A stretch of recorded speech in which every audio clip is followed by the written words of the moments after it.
चलिए निकाल लें सभी। छंद क्रमांक 113, दान का लक्षण। उच्चारण देखेंगे। नव पुण्यहि, नव पुण्यहि प्रतिपत्ति, प्रतिपत्ति सप्तगुण समाहितेन,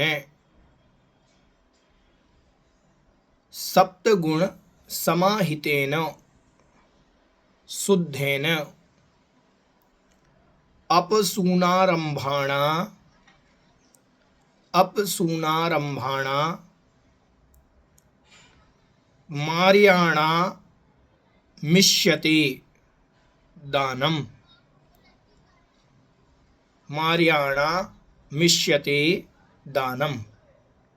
ठीक है, ये दान की परिभाषा है। दान किसे कहते हैं? उच्चारण देखेंगे।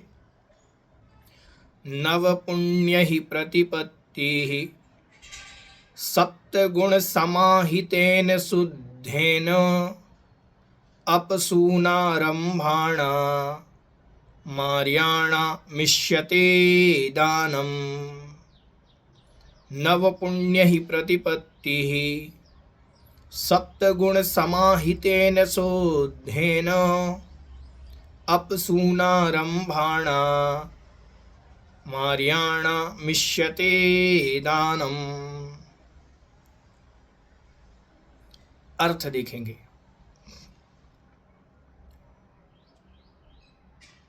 नव पुण्य ही, नव मतलब 9, पुण्य ही मतलब पुण्य के द्वारा, 9 पुण्य के द्वारा।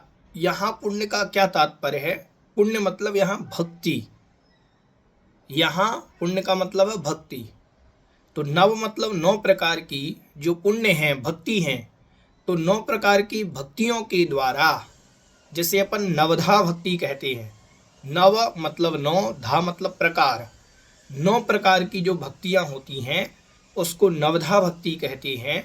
और उस नवधा भक्ति के द्वारा, ठीक है, नवधा भक्ति आप लोग जानते हैं। सबसे पहले पड़गाहन, फिर दूसरा है उच्चासन, तीसरा है पाद प्रक्षालन, चौथा है पूजन, फिर नमोस्तु करना, फिर मन शुद्धि, वचन शुद्धि, काय शुद्धि और आहार जल शुद्धि। ये अपन इतना बोलते हैं, ये नवधा भक्ति कहलाती है। ठीक है, समझ में आया? अब यहाँ पर कह रहे हैं नव पुण्य ही, नवदा भक्ति के द्वारा, प्रतिपत्ति ही, प्रतिपत्ति मतलब आदर सत्कार करना, सम्मान करना। ठीक है, सप्तगुण समाहितेन शुद्धेन। अब नवदा भक्ति पूर्वक सम्मान करना, आदर करना, सत्कार करना, बुलाना। ठीक है, साधु को आमंत्रण नवदा भक्ति पूर्वक किया जाता है। ठीक है, समाहितेन शुद्धेन, सप्तगुण समाहितेन, सब 7 गुण होते हैं दाता के। दाता मतलब देने वाला। जो व्यक्ति दान देता है उसके अंदर 7 गुण होने चाहिए। जो आहार देने वाला व्यक्ति है, उस आहार देने वाले व्यक्ति के अंदर ये 7 गुण होने चाहिए। सप्तगुण समाहितेन। अपन समझते हैं कि साधु ही अच्छे हों, अच्छे साधु को दान कोई भी दे देगा, कोई भी आहार दे देगा। नहीं, हमारे अंदर भी ऐसी योग्यता होनी चाहिए कि मैं ये दान दे सकता हूँ कि नहीं दे सकता हूँ, मैं आहार दे सकता हूँ कि नहीं दे सकता हूँ। तो जो 7 गुणों से युक्त होता है वही आहार दे सकता है। अब वो कौन कौन से 7 गुण होते हैं दाता के अंदर? तो देखो, सप्त गुण में आप लिख लीजिए। पहला गुण श्रद्धा। श्रद्धा गुण, श्रद्धा होनी चाहिए साधु के प्रति, जो व्रती के प्रति, जिनको दान देना है। दूसरा है संतोष, संतोष का भाव, संतुष्टि का भाव। साधु हमारे यहाँ आ गए तो ठीक, नहीं आए तो भी ठीक। ऐसा नहीं कि जैसे ही साधु नहीं आए तो अग्रेसिव हो जाते हैं। ठीक है, भक्ति, भक्ति होनी चाहिए, उनके प्रति श्रद्धा भी हो और उनके प्रति भक्ति भी हो। भक्ति के बाद विज्ञान। विज्ञान मतलब जानना, हमें आहार देने की विधि का ज्ञान होना चाहिए, आहार कैसे बनता है इस विधि का ज्ञान होना चाहिए। विज्ञान। निर्लोभता। निर्लोभता मतलब लोभ नहीं होना चाहिए, लोभी नहीं होना चाहिए, किसी भी प्रकार का यश का, ख्याति का वहां लोभ नहीं हो कि हमारे यहाँ साधु आ जाएं, हमारा यश बढ़ेगा, ख्याति बढ़ेगी, नहीं, निर्लोभता। क्षमा, क्षमा भाव होना चाहिए। और सत्य, सत्य गुण से युक्त होना चाहिए, सत्यवादी होना चाहिए। ये 7 गुण दाता के अंदर हों तो वो आहार दे सकता है। तो ये 7 गुण यदि हमारे अंदर हैं तो हम आहार दे सकते हैं, नहीं है तो हम आहार देने के योग्य नहीं। ठीक है। तो सप्तगुण समाहितेने, 7 गुणों से समाहित, 7 गुणों से युक्त होकर के, शुद्धेने, शुद्धि के साथ। शुद्धि क्या होती है? 3 प्रकार की शुद्धियां कही गई हैं। तो 3 प्रकार की जो शुद्धियां हैं वो क्या होती हैं उनको अपन समझ लें। एक तो होती है कालिक शुद्धि। कालिक मतलब काल संबंधी शुद्धि,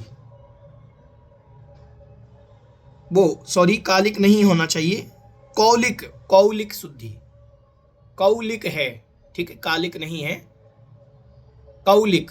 आपकी किताब में दिया हुआ है क्या ये शुद्धियां तीनों? देखें एक बार।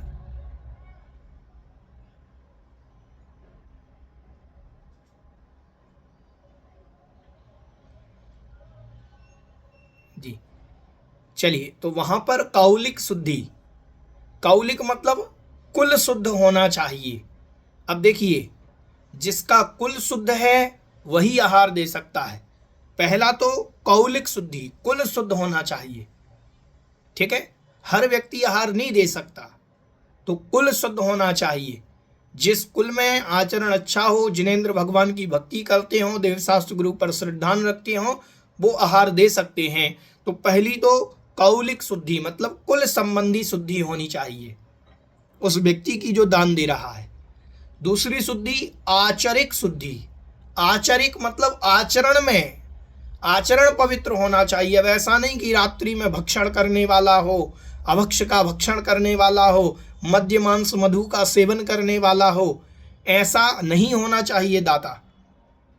तो आचरिक शुद्धि दाता की होनी चाहिए, आचरण में भी शुद्धि होनी चाहिए। और तीसरी शुद्धि है शारीरिक शुद्धि। स्नान किया हुआ होना चाहिए, धोती दुपट्टे शुद्ध पहने हुए होना चाहिए। ऐसा नहीं है कि अशुद्ध कपड़ों में आहार दे सके या बिना स्नान के आहार दे सके। तो शारीरिक शुद्धि भी आवश्यक है, ठीक है। मल आदि ना बह रहा हो शरीर से, कोई गंदगी ना बह रही हो, खून पस ना निकल रहा हो शरीर से, तो शारीरिक शुद्धि भी बहुत जरूरी है। इसलिए स्नान करके आहार देना, ठीक है। तो यहाँ ये 3 प्रकार की शुद्धियां जो कही गई हैं, इन 3 शुद्धियों से युक्त वह जो श्रावक है वह होता है, ठीक है। और अपसूनारंभाणाम, अपसूनारंभाणाम, जो सूना होते हैं, हिंसा के स्थान को कहते हैं सूना। हिंसा के स्थान को क्या कहते हैं? सूना, ठीक है। जहां जीव घात होता है उनको सूना कहा जाता है। हाँ, पंच सूना होते हैं, बिल्कुल सुना होगा आपने, पंच सूना, 5 प्रकार के सूना होते हैं। तो उन 5 सूना के आप नाम लिख लीजिए जो हिंसा के स्थान हैं। पंच सूना, पहला स्थान कूटना, कूटना। दूसरा पीसना, ठीक है। फिर झाड़ना, कूटना, पीसना, झाड़ना, पानी भरना, चूल्हा जलाना, ठीक है। इन 5 प्रकार के सूना से अप मतलब रहित हैं, अप मतलब जो रहित हैं, सूना मतलब 5 प्रकार के सूना से जो रहित हैं। और साथ में आया आरंभाणाम, और आरंभ से भी जो रहित हैं, आरंभ से भी जो रहित हैं, ऐसे अपसूनारंभाणाम, ठीक है। इनको आर्याणाम, आर्यजनों को, आर्य पुरुष, आर्य कौन कहलाते हैं? जिनके अंदर सम्यक दर्शन, सम्यक ज्ञान, सम्यक चारित्र रूप गुण विराजमान होते हैं, वो आर्य कहलाते हैं, ठीक है। इस प्रकार से जानना चाहिए। समझ में आ गया? फिर आगे कह रहे हैं आर्याणाम इष्यते, इष्यते मतलब माना गया है। आर्याणाम इष्यते, इष्यते मतलब माना गया है। दानम मतलब दान, इन आर्यजनों को देना, इस विधि से देना दान माना गया है। दान की यहाँ जो परिभाषा दी गई है ये आहार दान से संबंधित है, तो इसको यहाँ पर वास्तविक दान माना गया है। समझ में आ गया?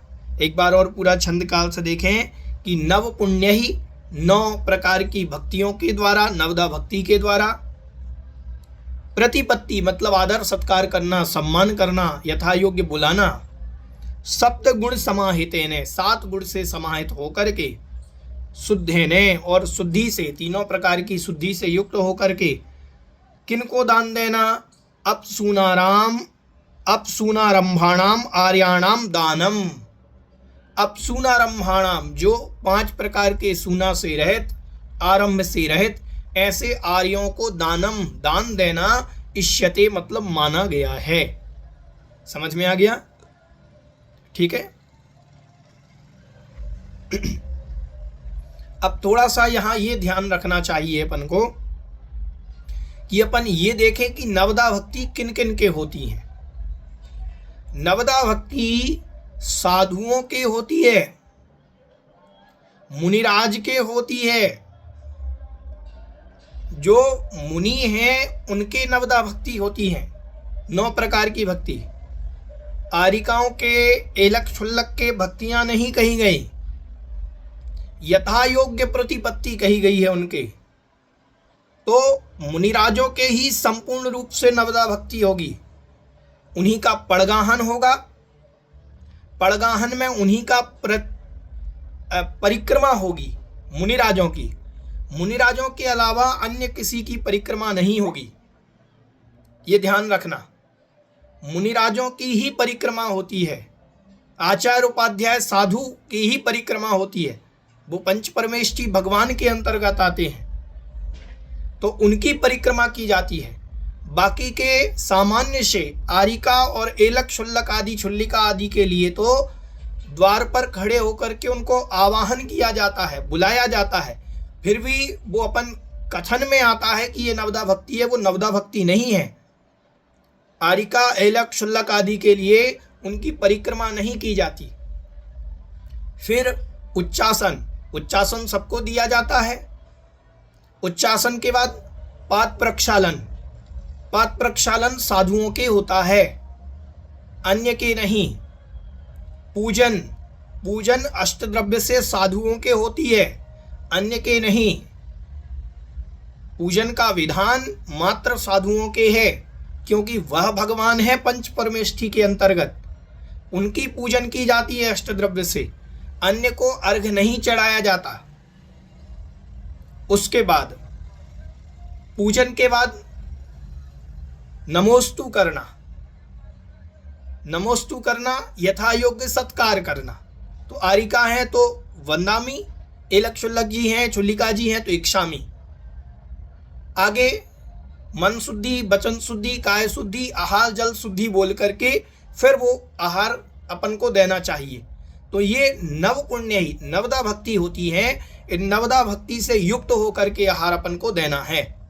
ठीक है, यहाँ जो हमने आपको बतला दिया कि नवदा भक्ति मुनिराजों की होती है, ठीक है, उस प्रक्रिया में आरिका एलक शुल्लक की नवदा भक्ति नहीं कही गई है।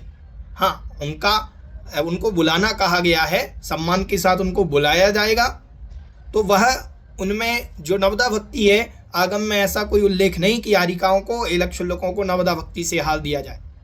ठीक है, ये बात अपन को ध्यान में रखनी चाहिए।